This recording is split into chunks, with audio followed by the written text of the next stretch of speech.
ఏపీలో అవ్వాతాతల రాజకీయం నడుస్తోంది. మరోవైపు శవ రాజకీయాలు. అసలేంటి శవ రాజకీయాలు, ఈ అవ్వాతాతల రాజకీయాలు అనేది ఒకసారి చూద్దాం. ఇక వైఎస్ఆర్సీపీ వాలంటీర్స్ ని తమ రాజకీయాలకు అనుగుణంగా వాడుకుంటున్నారంటూ దీనికి దూరంగా ఉండాలి అని ఈసీ ఆదేశాలు ఇచ్చింది. ఇక ఈ నేపథ్యంలో వైఎస్ఆర్సీపీ దీనికి వ్యతిరేకంగా పనులు ప్రారంభించింది. ఇక అవ్వ తాతలను ఆటోలో ఎక్కించుకొని కార్యాలయానికి తీసుకెళ్లి పింఛన్లు ఇచ్చే ప్రయత్నాలు చేసింది. ఇక వారి దగ్గరికి డబ్బులు రాకముందే వీరిని తీసుకెళ్లడం. ఏపీలో ఎండల తీవ్రత అధికంగా ఉండడంతో అక్కడ కొంతమంది వృద్ధులు మరణించారు. అసలు ఈ వృద్ధులు మరణించిన దాని వెనుక ఇక టీడీపీయే కారణమంటూ కూడా వైఎస్ఆర్సీపీ ఆరోపిస్తుంది. ఇక టీడీపీ వల్లే వృద్ధులు చనిపోయారని, టీడీపీ వాళ్ళే చంపేశారంటూ కూడాను వైఎస్ఆర్సీపీ ఆరోపిస్తుంది. అసలు ఏపీ రాజకీయాల్లో ఏం జరుగుతుంది, ఈ అవ్వ తాతల చుట్టూ రాజకీయం ఏ విధంగా తిరుగుతుంది అనేది మనకు తెలియజేయడానికి మా పొలిటికల్ అనలిస్ట్ కట్టా కార్తిక్ గారు ఉన్నారు. వారితో మాట్లాడదాం. నమస్తే సార్. నమస్కారం కార్తిక్ గారు. అసలు ఏంటి ఏపీలో ఏం జరుగుతుంది, ఈ అవ్వ తాతల చుట్టూ రాజకీయం జరగడం, అలానే ఈ శవ రాజకీయాలు, అసలు ఏంటి ఇదంతా? ఏపీలో దేశంలో ఎక్కడా లేని రాజకీయం నడుస్తూ ఉంటుంది. వాస్తవంగా దేశం మొత్తం ఒక విధానంతో పోతూ ఉంటే ఏపీలో మాత్రం రాజకీయం మరో రకంగా ఉంటూ ఉంటుంది. అసలు జరిగింది ఏంటి? ఎలక్షన్ కమిషన్ వాలంటీర్లని ప్రభుత్వ విధులకు దూరంగా ఉండమని చెప్పింది. ఎందుకు? అందులో పెన్షన్ల పంపిణీకి దూరంగా ఉండమని చెప్పింది. ఏపీలో 2 లక్షల మంది పెన్షన్ల పంపిణీ చేయాలి. దానికి సరిపడే డబ్బు గవర్నమెంట్ దగ్గర ఉందా లేదా అనేది పెద్ద క్వశ్చన్ మార్క్. సరే పక్కన పెట్టేద్దాం. ఇప్పుడు పెన్షన్ల పంపిణీ వాలంటీర్ల వరకు చేయొద్దు అన్నది ఎందుకు చేయొద్దు అన్నది కొన్ని సంస్థలు, వ్యక్తులు వాలంటీర్ల మీద కంప్లైంట్ చేశారు. వాళ్ళు ఒక రాజకీయ పార్టీకి అనుబంధంగా ఉన్నారు, అధికారంలో ఉన్న రాజకీయ పార్టీకి, వైసీపీ పార్టీకి అనుబంధంగా కొనసాగుతున్నారు, వైసీపీ కోసం పనిచేస్తూ ఉన్నారు, వాళ్ళు రాజకీయ ప్రచారం చేస్తూ ఉన్నారు, వాళ్ళ మీద మాకు కొన్ని అనుమానాలు ఉన్నాయి కాబట్టి వాళ్ళని ఈ పెన్షన్ల పంపిణీ దూరంగా పెట్టానని చెప్పేసి కంప్లైంట్ ఇచ్చారు ఎలక్షన్ కమిషన్కి. సహజంగా ఎలక్షన్ కమిషన్ ఎలా స్పందిస్తుంది దేని మీదైనా అంటే, ఎవరి కంప్లైంట్ వచ్చినా ప్రీ అండ్ ప్రేయర్ ఎలక్షన్ జరపడం కోసం ఎవరైతే వివాదాల్లో ఉంటారో వివాదాలకి కారణమయ్యే వాళ్ళని దూరంగా పెట్టి వివాద రైతుల్ని ముందు పెట్టి వ్యవస్థను నడిపిస్తూ ఉంటుంది. ఇప్పుడు చాలామంది ఐఏఎస్లని, ఐపీఎస్లని ట్రాన్స్ఫర్ చేసింది ఎలక్షన్ కమిషన్. ఎందుకు చేసింది అంటే వాళ్ళ మీద కొంత కంప్లైంట్స్ ఉన్నాయి కాబట్టి. అంటే వాళ్ళని దోషులని కాదు, వాళ్ళ మీద కంప్లైంట్స్ ఉంటే చాలా ఎలక్షన్ కమిషన్ వాళ్ళని పక్కన పెట్టేసి వివాదాలకు దూరంగా ఉండే వాళ్ళని ఎన్నికల వ్యవస్థలో వాడుకుంటూ ఉంటుంది. సహజంగా ఇప్పుడు వాలంటీర్ల మీద వివాదం ఉంది. ఆ వివాదానికి కారణం ఎవరో ఫస్ట్ తెలుసుకోవాలి. వాలంటీర్ల మీద వివాదానికి కారణం వాలంటీర్లు మాత్రమే కాదు. విజయసాయిరెడ్డి, పేర్ని నాని, వైసీపీ ఎమ్మెల్యేలు వాలంటీర్లని పెన్షన్ల, ఇప్పుడు ఎగ్జాంపుల్ నిన్న పేరు నాని వాయిస్ ఒకటి, ఆడియో ఒకటి బాగా వైరల్ అవుతుంది. ఏమన్నాడు పేరు నాని? రాజీనామా చేసిన వాలంటీర్లను ఉపయోగించుకొని వైసీపీ కార్యకర్తలు, ఇతర వైసీపీ నాయకులు వృద్ధులని ఆటోల్లో తీసుకెళ్ళి, ఆటోలు ఎక్కలేదు అంటే నేను చూసుకుంటాను, ఆటోల్లో తీసుకెళ్ళి పింఛన్లు పంపిణీ చేయాలన్నారు. ఒక రాజకీయ పార్టీకి ప్రభుత్వం తీసుకొస్తున్న పింఛన్ల పంపిణీకి ఏంటి సంబంధం?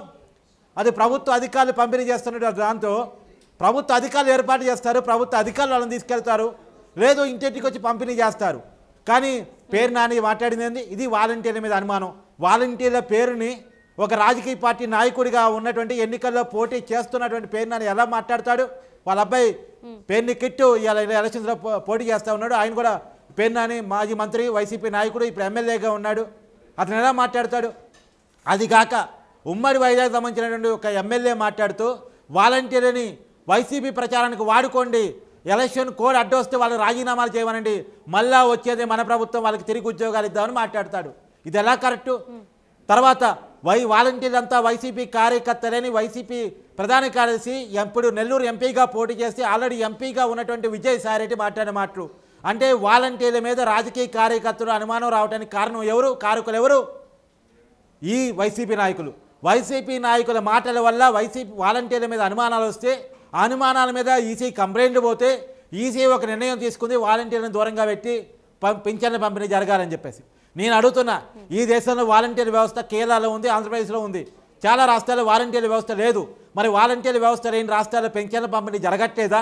పెన్షన్లు ఇవ్వట్లేదా? మరి ఆంధ్రప్రదేశ్లో మాత్రం వివాదం ఎందుకు వచ్చింది? ఇప్పుడు వాలంటీర్లను దూరం పెట్టేసి ఇప్పుడు రెవెన్యూ సిబ్బంది, పోలీస్ సిబ్బంది, మున్సిపల్ సిబ్బంది, లేదా సచివాలయ సిబ్బంది ఇంతమంది ద్వారా పెన్షన్లు పంపిణీ చేయొచ్చు కదా, ఇంటింటికే పోయి ఇవ్వచ్చు కదా, రోజుకో ఊరు ఇవ్వచ్చు కదా. ఇప్పుడు ఎందుకు నేను అడుగుతున్నా?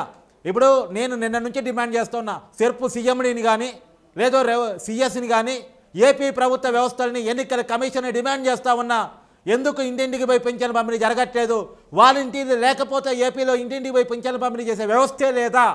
ప్రభుత్వ అధికారులు ఏమయ్యారు, రెవెన్యూ సిబ్బంది ఏమయ్యారు, కాంట్రాక్ట్ బేస్ ఎంప్లాయీస్ ఏమయ్యారు, పోలీస్ సిబ్బంది ఏమయ్యారు, మున్సిపల్ సిబ్బంది ఏమయ్యారు? ఇంతమంది ప్రభుత్వ ఉద్యోగులు ఉండగా ఒక వాలంటీర్ని ప్రభుత్వ ఉద్యోగం అంటే ఇది కావాలని చేస్తున్న రాజకీయం నడుస్తుందా? ఇప్పుడు నిన్న ఒకళ్ళు చనిపోయారు. ఏది జోగి రమేష్ ఎక్కడైతే పెరంబలూరులో నిలబడ్డాడో మా మంత్రి ఆయన పెడ నుంచి పెరంబలూరుకి మార్చడం జరిగింది. అక్కడ పోటీ చేస్తున్నారో అక్కడ ఒక వ్యక్తి చనిపోవడం జరిగింది, ఒక వృద్ధుడు చనిపోవడం జరిగింది. ఎందుకు చనిపోయాడని ఎంక్వైరీ చేస్తే అతను పొద్దున్నే ఆటోలో తీసుకెళ్ళి 3 గంటల వరకు డబ్బులు రాలేదంట. డబ్బులు వచ్చిన తర్వాత కదా వాళ్ళని తీసుకెళ్లాల్సింది ఆటోలో. మరి ఆటోలో పొద్దున్న తీసుకుపోయి ఎండలో ఆ సచివాలయం దగ్గర వాళ్ళని అతను నిలబెట్టింది ఎవరు? ఆ వృద్ధుని నిలబెట్టడానికి కారణం ఏంటి? స్ట్రైట్గా అడుగుతున్నా. అసలు ఆటోలో ఒక రాజకీయ పార్టీ వృద్ధుల్ని వికలాంగుల్ని సెక్రటరీ తరలించాల్సిన అవసరం ఏంటి? ఇప్పుడు నిన్న నాకు తెలిసి ఎలక్షన్ కమిషన్ ఇచ్చే నిబంధనల మేరకు వాళ్ళ అధికారులు చెప్పిన మాట మేరకు రాగలిగిన వాళ్ళు రండి, రాని వాళ్ళకి ఇంటికే తీసుకొచ్చి పింఛన్ ఇస్తాం. ఇప్పుడు రాలేని వాళ్ళు తిరగలేని వాళ్ళు వాళ్ళ వృద్ధులు వికలాంగులు ఎవరైతే ఉన్నారో వాళ్ళకి ఇంటింటికే తీసుకురా వచ్చి ఇస్తామని చెప్పినట్టు మనకి నిన్న.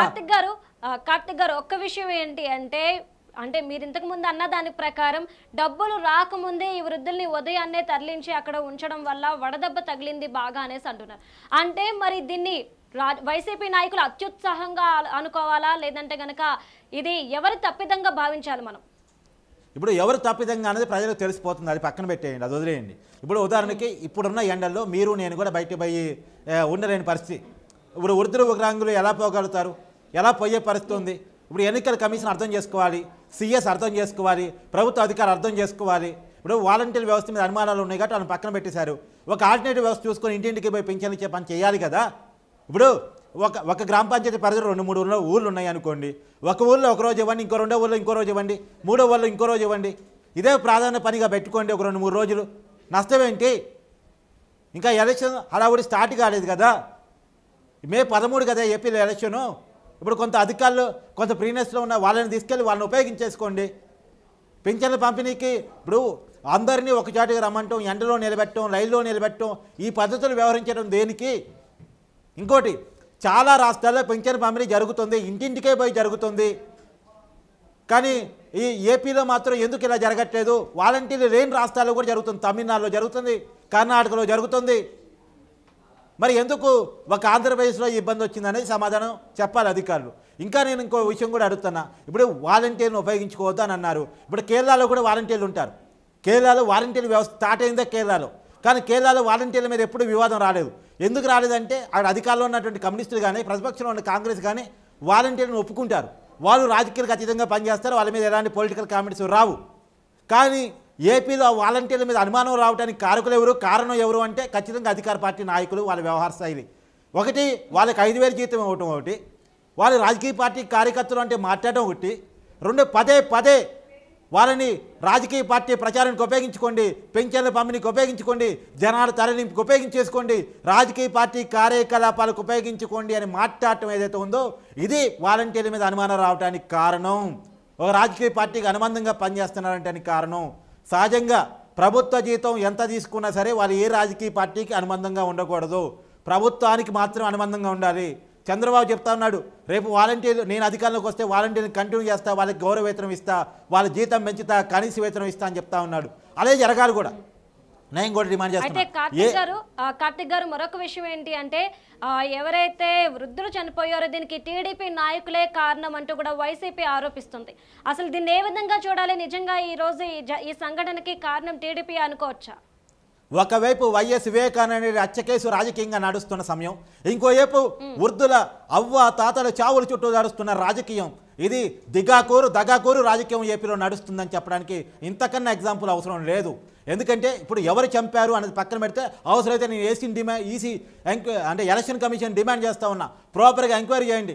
ఆ చావుకి ఎవరు కారకులు, ఆ వరదెబ్బకి ఎవరు కారకులు, వాళ్ళని అక్కడ ఎవరు తీసుకెళ్లారు అంటే నేను ఎవరి వైపు సైడ్ తీసుకోలేదు. అది వైసీపీయా టీడీపీయా, వాళ్ళని అక్కడికి ఎవరు తీసుకెళ్లారు, వాళ్ళు ఎవరు రైల్లోనే పెట్టారు, డబ్బులతో సంబంధం లేకుండా ఎప్పుడో 3 గంటలప్పుడు డబ్బులు వచ్చే కాడికి వచ్చి 9 గంటలకి తీసిపోయి వాళ్ళని రైల్లో ఎవరు నిలబెట్టారు, ఎండ దెబ్బకి ఎవరు కారణమయ్యారు ఎంక్వైరీ చేయమనండి. ఎలక్షన్ కమిషన్ పారదర్శకంగా స్వతంత్రంగా ఎంక్వైరీ చేయమనండి. నిజాలు బయట పెట్టమనండి ప్రజల దృష్టిలో. ఎందుకంటే ఒకరి చావు చిన్న విషయం కాదు, వీళ్ళ రాజకీయాల కోసం సామాన్యులు చనిపోవాల్సిన అవసరం లేదు. ఇది నిజంగా ఈ రాజకీయాన్ని యాక్సెప్ట్ చేయాల్సిన అవసరం లేదు. ఏదో ఓట్ల కోసం గెలుపు కోసం అధికారం కోసం సామాన్య జనాన్ని చంపే పరిస్థితి రాకూడదు. అది రావటాన్ని మనం ఖచ్చితంగా ఖండించాలని చెప్పేసి నేను అనుకుంటున్నాను. రైట్, థ్యాంక్ యూ కార్తిక్ గారు. Thank you. మొత్తం మీద మనం చూసుకుంటే ఇప్పుడు ఏపీలో ఏదైతే రాజకీయాలు జరుగుతున్నాయో ఇంకొక విషయం కూడా మాట్లాడాలి ప్రియాంక. చెప్పండి. వాస్తవంగా ఈ మధ్య కాలంలో వివేక్ వంటి ఒక సినిమా వచ్చింది. సహజంగా వివేకం సినిమా చూసి ఇది కామన్గా ఒక పార్టీ కార్యకర్తలు వేరే పార్టీని దూషించడం కోసం చేశారని అనుకుంటాం. సహజంగా అంటే టీడీపీ కార్యకర్త ఎవరు, సానుభూతి పర్యడు ఎవరు వైసీపీని దూషించడం కోసం జగన్మోహన్ రెడ్డి విలన్గా చేయడం కోసం తీశారని అనుకుంటాం. కానీ వివేకానంద రెడ్డి బిడ్డెవరు సునీత. ఆ సునీత ఏం కామెంట్ చేసింది, వివేకం కంటే దారుణంగా రాజకీయాలు ఉన్నాయి అని చెప్పేసి మాట్లాడింది. అంతకన్నా ఘోరంగా తన తండ్రిని హత్య చేశారని మాట్లాడింది. వైఎస్ షర్మిల ఏం మాట్లాడింది, వివేకం సినిమాలో ఏం చెప్పినట్టు బాబాయ్ కోరుకున్నాడు నన్ను కడప ఎంపీగా ఉండాలని కోరుకుంది. అంటే ఏపీలో హత్య రాజకీయాలు అనేటువంటిది ఒక సెంట్రిక్గా మారిపోయాయి, ఒక రాజకీయ భావజాలంగా మారిపోయాయి అంటానికి ఇవన్నీ ఉదాహరణ. ఇది ఇలా మాట్లాడతారని తెలిసి జగన్మోహన్ రెడ్డి ముందే మాట్లాడాడు. అంటే వైఎస్ వివేకాన్ని ఎవరు చంపారో తెలుసు, దేవుడికి తెలుసు, ప్రజలకే తెలుసు అంటూ మాట్లాడాడు. అంటేనే ఇక్కడ క్లియర్ కట్ అర్థమవుతుంది వివేకం సినిమా అంటే కూతురు చెల్లి. జగన్మోహన్ రెడ్డికి ఎవరైతే ఇద్దరు చెల్లెళ్ళు, ఒకటి వివేక కూతురు జగన్కి చెల్లి అవుతుంది, బాబాయ్ కూతురు కాబట్టి. ఇంకోవైపు సొంత చెల్లి షర్మిల. వీళ్ళు మాట్లాడిన మాటలు బట్టి ఏపీలో ఎలాంటి రాజకీయాలకి బీజం పడింది, ఎలాంటి రాజకీయాలు నడుస్తున్నాయి అనేటువంటిది మనం అర్థం చేసుకోవాలి. కాబట్టి మనం చెప్పేది ఏంటంటే పింఛన్ల పంపిణీ ద్వారా ఎవరైతే వృద్ధులు వికలాంగులు ఉన్నారో వాళ్ళ చుట్టూ వాళ్ళు చావాలి, వాళ్ళ చావు చుట్టూ రాజకీయం నడవాలని మనసారా కోరుకుంటున్న వాళ్ళెవరో వాళ్ళే కఠిన శిక్షలు పడాలి. ఈ శవ రాజకీయాలు చేద్దామనుకుని ఎవరైనా అనుకుంటే మాత్రం దాన్ని పనిష్మెంట్గా భావించాలి. వాళ్ళు అవసరమైతే వాళ్ళని ఎన్నికల్లో పోటీ చేసే అర్హతను కూడా వాళ్ళని తీసేయాలి. ఆ రాజకీయ పార్టీ గుర్తింపు కూడా తీసేయాలని చెప్పేసి నేను అడుగుతా ఉన్నాను. ఎలక్షన్ కమిషన్ని పారదర్శకంగా ఎంక్వైరీ చేయాలి. చావుల చుట్టూ రాజకీయం చేస్తుంది ఎవరు, అసలు చావులకు కారణం ఎవరు అనేటువంటిది ఎలక్షన్ కమిషన్ జాల్చాలని నేను కోరుకుంటున్నాను.